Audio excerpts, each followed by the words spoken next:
Hi folks, welcome back to the channel. Thank you for tuning in. Now, sci-fi, what an absolutely huge genre with plenty of movies and TV series um, to choose from.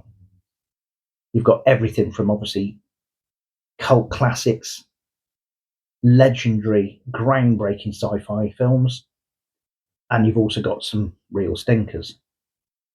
But depending on when you were born, you've probably got a favourite of your own. Now, seeing as I was born way back when Adam was a lad, um, a long, long time ago in a galaxy far, far away. Um, my choice stretches back quite a way, um, not from the point I was born, obviously, but anyway. So you know, uh, all I can say is some of my favourite sci-fi movies when I saw them, you know, are probably 40 odd years old now, if not more. So the first one I will bring to the table, so to speak. The first one I saw is 1987's Predator, starring that wonderful "Get in the Chopper" Arnold Schwarzenegger. What a brilliant film! Don't think the first Predator really can be faulted. I think it's an absolute complete it's complete perfection. I think, really. I mean, I've never got tired of watching this, and thanks to Disney Plus, I can now watch all of the Predator films whenever I want, and I do. Anyway, I particularly like the first one. As I said, I don't think many of the full ones quite, touched the the, the high bar that the first one did. However, I will say I think Prey has pretty much done that. Um, I think that was a superb entry into the Predator franchise, and I think that's probably one of the best ones, along with the first Predator. Although I do have a very soft spot for Predator 2. I like the fact it's set in Los Angeles rather than the jungle. I thought Bill Paxton, the late Bill Paxton, played a wonderful part in it. I think he was great, and Danny Glover as well.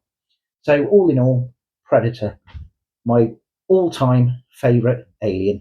Absolutely love it. And of course, we're preparing for um, Predator Badlands. So who knows what that'll be like. I wasn't really impressed by the first images I saw of the particular Predator this time. So, but we'll see. Who knows? Maybe the storyline will just, make up for all of that anyway. Um, Secondly, along with Predator, of course, we've got the iconic Alien, first film obviously in 1979. Again, I particularly like these films. I suppose the only one I'm not that keen on really is Alien Covenant. I liked Prometheus, and I've enjoyed watching Alien Romulus. I thought that was really, really good actually. Like the way that just the way it was all obviously hinting back to Nostromo, with obviously all of the computers looking retro as they would have been back then, I suppose. But yeah, so yeah, that I thought Alien Romulus was good. I'm looking forward to seeing Alien Earth, so that'll be an interesting one. So yeah, I've got, just for illustration purposes only, this is my copy of Alien versus Predator, and you can see how popular that was because it cost me £1.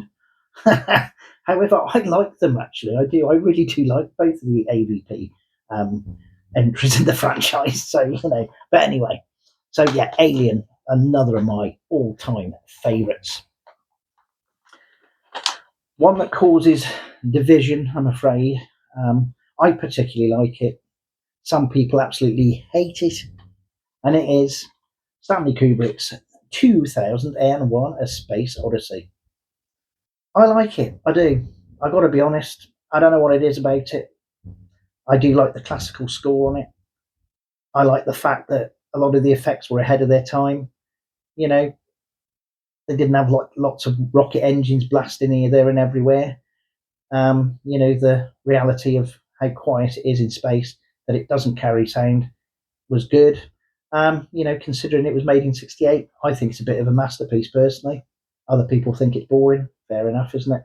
You like what you like. But anyway, I think this is a particularly good film. I remember seeing it once, I think, the first time round, and I thought, oh man, I can't deal with this.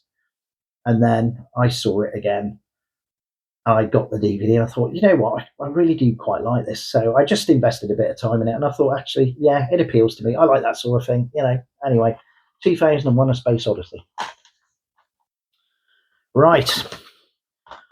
On my list is the wonderful Steven Spielberg's Close Encounters of the Third Kind, released in 19... Was it 19? Not 1977, surely. You know what? I do apologise for this. I will be shocked if it has been released in 1977. So anyway, I'll confirm that when, But anyhow, regardless of the date, Close Encounters of the Third Kind, I think it's an absolutely brilliant film. I love a lot of it. I think when I first saw it, I didn't quite get the, Roy Neary obsession with mashed potatoes and, the mountain and whatnot and all that jazz. I found, to be honest, at the time of whatever age I wasn't very old. I think it did put me off a bit, and I was thinking, oh man, what sort of rubbish is this? So anyway, but of course, got older, got hold of it again, and yeah, it's a solid film. I think it's pretty good. The alien contact, and obviously Roy Neary. His marriage is, finished because of everything that happened to him with his alien encounter, and obviously goes up into the UFO, the spacecraft, and who knows what he experienced. But I just think it's really good, and the beauty of this particular Blu-ray is it's got 3 versions on it anyway. So you've got your classic theatrical one, you've got the director's cut, the extended edition, you've got the mini documentary on it, and it looks as if, yes, it was 77, because it's got a 1977 featurette. So there you go. So Close Encounters of the Third Kind, I think it's a cracking film, this. Well worth investing and putting it in your sci-fi collection. Wonderful. Even if it involves one of the actors, when he's in the desert, explaining to us ignorant English folks out there, when somebody asks him, what do you do? He says, I'm a cartographer, and then quickly tells us all, I'm a map maker. Okay, fair enough. Some of us knew, some of us didn't. Right. Right, on the vintage side of things, very briefly, I quite enjoy Michael Rennie in The Day the Earth Stood Still. I think this is a brilliant film in the 50s. It's got all the usual paranoia that you found around those times in the US and stuff. But I think this is a great film. You consider that Gort, the robot, was actually a guy in a foam costume. I think the guy in it was about 7'1", something like that. But the costume was like heavy foam, and he could only film for 30 minutes at a time because it was that hot and that heavy. So yeah, brave man. But he made a classic, brilliant film. This is The Day the Earth Stood Still. And I will say, I rather enjoyed the one with Keanu Reeves in as well. I thought he was brilliant in that film. Loved it. So I like this. And I also do like the Keanu Reeves one. I think it's fantastic. I love it. It's really good. And finally, my friends, old British cinema here. got 3 films I like, but I'm not going to go into them all. But just to say, if you like sort of old Doctor Who, that sort of thing, classic Doctor Who, black and white stuff, one or two black and white, one with a bit of colour, but you know what I mean, the sort of Doctor Who vintage effect of black and white and I don't know, odd, perhaps camera work that. Yeah, actually, no, it's a bit unfair. Actually, the camera works fine. But anyway, it's sort of in the vein of classic British sci-fi Doctor Who style. So, the first one, a double bill, Quatermass 1 and the Quatermass Experiment. So, these are brilliant. I really do like these. Just takes you back to like 50s London, which, to be honest with you, I'd probably like to have lived in 50s and 60s London, I think.